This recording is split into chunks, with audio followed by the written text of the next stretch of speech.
In 1826, a stonecutter by the name of Captain William Morgan, he was also a Christian. He was a Mason and a Christian, and eventually those two clashed, and he decided he not only had to leave the Masonic order, but he had to expose it to get other guys to leave the Masonic order too. So he was the first American to publish the first 3 degrees of the Masonic oaths. So what happened after the book came out, he and his publisher were kidnapped by a group of Masons by night, and the townspeople were immediately alerted, and they gave chase. The publisher was let loose. He got away. But they kept Morgan and ended up killing him. They wrapped him in chains and threw him in a river, and so Morgan was killed. But of course his book lives on. I have a copy of it. Anybody can buy it, detailing the first 3 degrees of Freemasonry.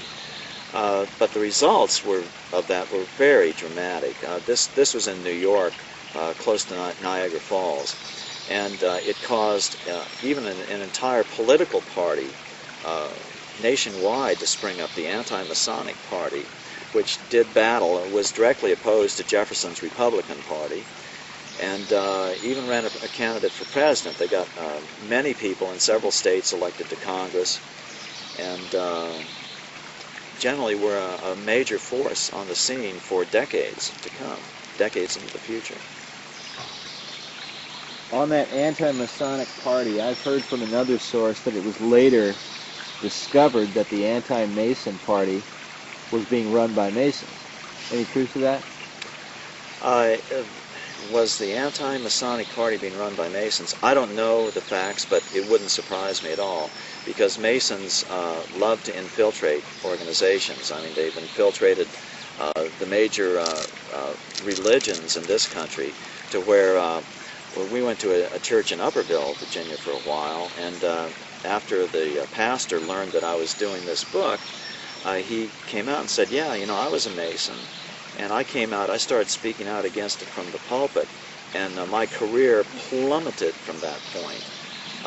So he was at this little backwater Baptist church in Upperville, and he said that 90% of the Southern Baptist hierarchy are Masons, and that if you wish to excel in the Southern Baptist ministry, you have to be a Mason.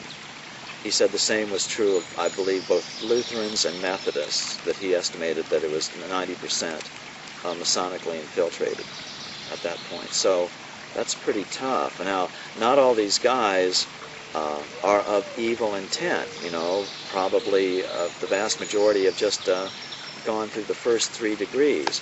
But even then, Masons, you know, can subtly influence them, and that's why there's a huge battle every year in the Southern Baptist annual conference over whether to come out strongly opposing Freemasonry. It's a huge battle every year.